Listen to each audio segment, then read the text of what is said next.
भारत माता की, भारत माता की, भारत माता की। वंदे वंदे वंदे। हिंदू धर्म रक्षक महाराज सुहेलदेव के पराक्रम की भूमि बालार्प ऋषि की साधना से पवित्र हुई पावन बहराइच की धरा को स्वाधीनता सेनानी राजा बलभद्र सिंह जी की इस पावन जन्मस्थली बहराइच की भूमि को कोटि कोटि नमन करते हुए आप सभी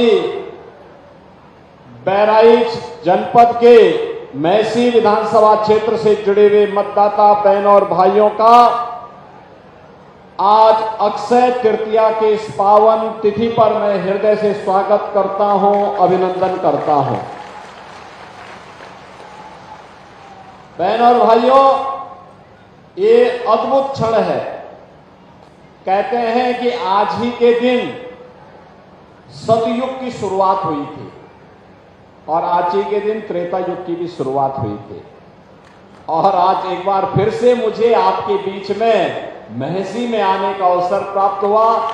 इतनी भीषण गर्मी के बाद भी जो हजारों की संख्या में तादाद खड़ी है चारों ओर, क्योंकि पंडाल की अपनी सीमा है, लेकिन महसी ने पंडाल की सीमा को भी तोड़ करके जहां कहीं धूप हो, धूल हो, बाग हो, बगीचा हो, सब जगह खड़े होकर के इस कार्यक्रम को सफल बना रहे हैं। इसलिए आपके इस उत्साह के लिए आपका मैं हृदय से स्वागत करता हूं, अभिनंदन करता हूं।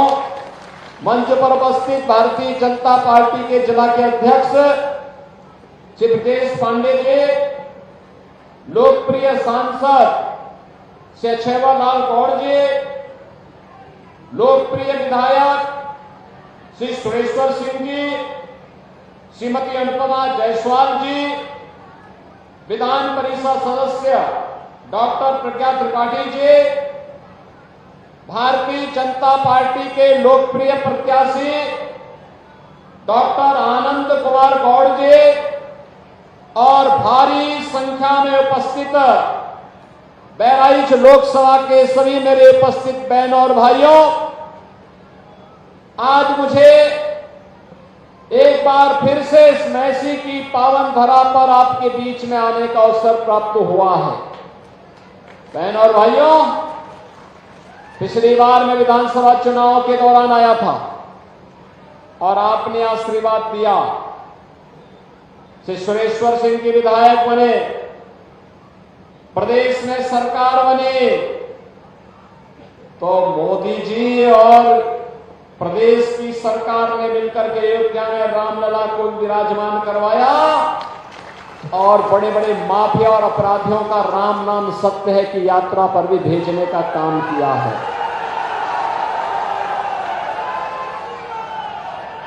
बहनों और भाइयों,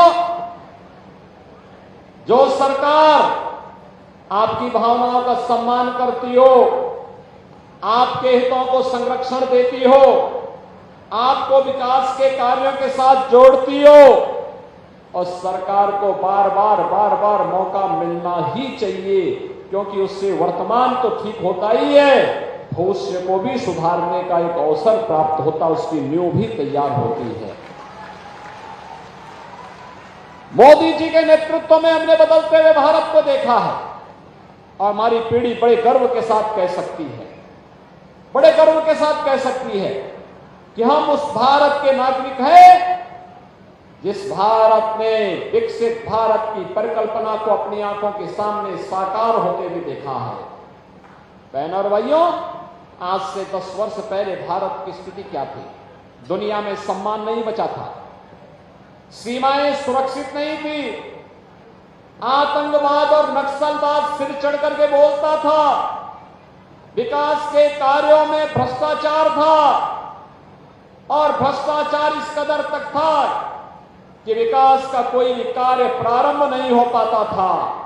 गरीब कल्याणकारी योजनाओं पर डकैती पड़ती थी, गरीब भूख से मरता था, किसान आत्महत्या करता था, नौजवान पलायन करता था, बेटी और व्यापारी दोनों सुरक्षित नहीं थी। यह कांग्रेस और समाजवादी पार्टी के चेहरे को दिखाता है कि उनके समय में जो अराजकता थी, दंगे होते थे, गुंडागर्दी होती थी, कर्फ्यू लगता था, राम जन्मभूमि पर आतंकी हमला होता है, संकट मोचन मंदिर पर आतंकी हमला होता है, लखनऊ, वाराणसी और अयोध्या की कचहरियों पर हमला होता है, सीआरपीएफ कैंप पर हमला होता है। बहनों और भाइयों, पिछले 10 वर्ष में आपने देखा होगा, दुनिया में सम्मान बढ़ा, सीमाएं सुरक्षित हुई हैं, आतंकवाद और नक्सलवाद पूरी तरह समाप्त हुआ है। और अब तो आतंकवाद और नक्सलवाद की स्थिति यह है कि बहनों और भाइयों, कहीं पटाखा भी जोर से फट जाए ना तो पाकिस्तान सबसे पहले सफाई देता है कि मेरा हाथ नहीं है। उसको ये भय है कि अगर समय रहते सफाई नहीं दिया तो कहीं एयर स्ट्राइक और सर्जिकल स्ट्राइक न हो जाए और फिर उसको लेने के देने न पड़ जाए। बहनों और भाइयों, विकास के बड़े बड़े कार्य, हाईवे बन रहे हैं, रेलवे के काम हो रहे हैं, एक्सप्रेसवे बनने जा रहे हैं, बन रहे हैं। और यही नहीं, आज AIIMS, IIT, IIM, triple IT, NIT, world class university और 1 डिस्ट्रिक्ट 1 मेडिकल कॉलेज का निर्माण भी हो रहा है। याद करिए, यह कमिश्नरी विश्वविद्यालय नेता बाबा पाटेश्वरी के नाम पर हम लोग एक विश्वविद्यालय इस कमिश्नरी को दे चुके हैं और महाराज सोहेलदेव के नाम पर मेडिकल कॉलेज का निर्माण बहराइच में करा चुके हैं। बहनों और भाइयों, कांग्रेस के समय क्या होता था, समाजवादी पार्टी के समय क्या होता था, उसका उदाहरण देखना है तो उसका सबसे बड़ा उदाहरण है सरयू नहर राष्ट्रीय परियोजना। सरयू नहर राष्ट्रीय परियोजना 1972 में योजना आयोग ने इसकी सहमति दी थी। 6 वर्ष फिर बस्ते में पड़ी रही। 78 में जनता पार्टी की सरकार के समय कार्य प्रारंभ हुआ और बहनों और भाइयों, 41 साल हो गए, 43 साल हो गए, कार्य पूरा नहीं हो पाया। 2017 में जब हमारी सरकार आई, उत्तर प्रदेश सरकार ने प्रधानमंत्री मोदी जी का सहयोग लिया, प्रधानमंत्री कृषि सिंचाई योजना का उपयोग किया और सरयू नहर राष्ट्रीय परियोजना को पूरा किया। आज मैं देखता हूं कि बहराइच, श्रावस्ती, बलरामपुर, गोंडा, सिद्धार्थनगर, महाराजगंज, संत कबीर नगर, बस्ती, गोरखपुर में 14 लाख हेक्टेयर भूमि को सरयू जी का पानी, शुद्ध पानी मिल रहा है, सिंचाई के लिए मिल रहा है, किसान खुशहाल हो रहा है। वे योजना बनाते थे, लोगों को बहकाते थे, बंदर बांट करते थे, योजना कभी पूरी नहीं हो पाती थी। हमने जो कहा सो करके दिखाया। उनके समय गरीब भूखों मरता था, 80 करोड़ लोग फ्री में राशन की सुविधा का लाभ प्राप्त कर रहे हैं। उनके समय में गरीब स्वास्थ्य सुविधा के अभाव में तड़पता था, पैसा नहीं होता था, स्वास्थ्य की सुविधाएं नहीं थी। आज 60 करोड़ लोगों को 5 लाख रुपए की स्वास्थ्य बीमा का कवर है और देश के अंदर कहीं भी जाकर के उपचार करा सकता है। 50 करोड़ लोगों के जनधन अकाउंट खोल दिए गए। 12 करोड़ किसानों को किसान सम्मान निधि का लाभ प्राप्त हो रहा है। 12 करोड़ घरों में शौचालय बन गए। 10 करोड़ घरों में बहनों और भाइयों, आज उज्ज्वला योजना का रसोई गैस भी पहुंच गया है। और यही नहीं, आज 4 करोड़ गरीबों के मकान मिल गए हैं। शेष जितने बाकी हैं सबको आश्वस्त कर दीजिए कि मोदी जी को तीसरा कार्यकाल दीजिए, उन सभी गरीबों को एक एक मकान जरूर मिलेगा। जरूर मिलेगा। हर घर नल की योजना साकार हो रही है। विकास सिर चढ़ करके आज बोल रहा है और ये विकास विकसित भारत के आधारशिला बन रहा है। बहनों और भाइयों, मैं केवल सत्ता प्राप्त करने के लिए नहीं आया आपके पास, मैं तो आया हूं हमें आत्मनिर्भर और विकसित भारत बनाना है। इसके लिए आपका समर्थन और सहयोग चाहिए। इसके लिए मोदी जी को तीसरा कार्यकाल चाहिए और ये धरती तो इसलिए महत्वपूर्ण है, यहां का आशीर्वाद इसलिए महत्वपूर्ण है। बहनों और भाइयों, ये वही धरती है जिसने भगवान सोमनाथ के गुनाहगार को सालार मसूद को मौत के घाट उतार करके उसकी कब्र इसी बहराइच में गाड़ने का काम किया था। ये महाराज सुहेलदेव की वही भूमि है और हमने भारतीय जनता पार्टी की सरकार ने महाराज सुहेलदेव का भव्य जय स्मारक आपके इसी बहराइच में बनाया है।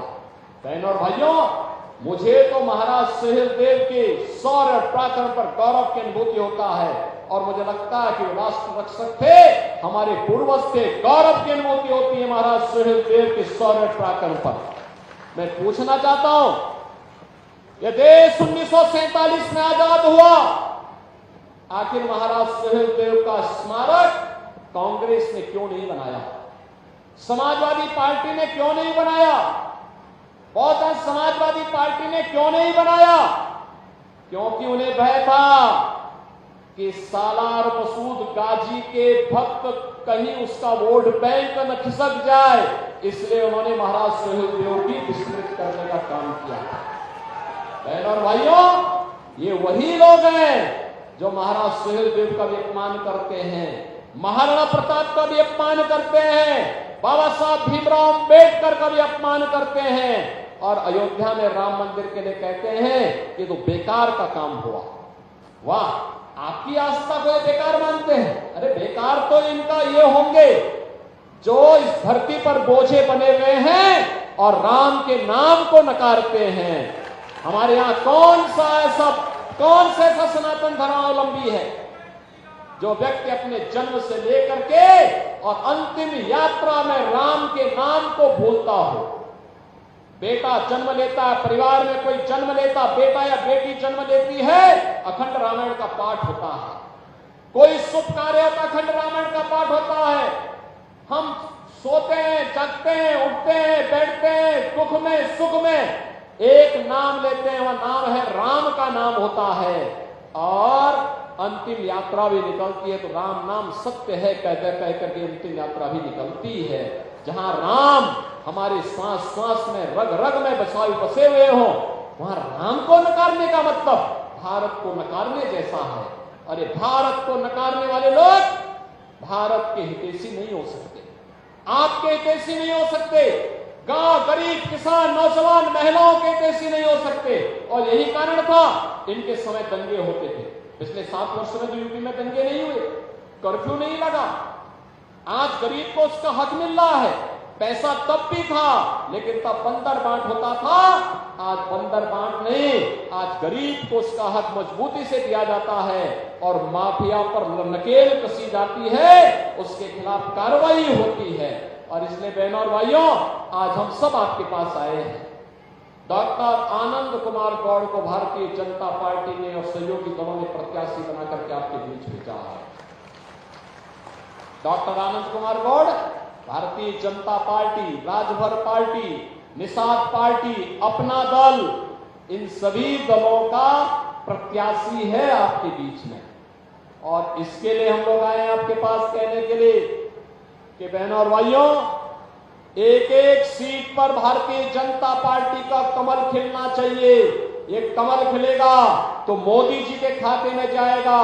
मोदी जी का खाता कि अब की बार 400 पार, अब की बार तो 400 पार में बहराइच भी एक होगा और उत्तर प्रदेश की 80 सीट है, 80 में से एक सीट बहराइच की भी होगी। सहमत हैं बहनों और भाइयों? आपको तो चौथे चरण में मतदान करना है।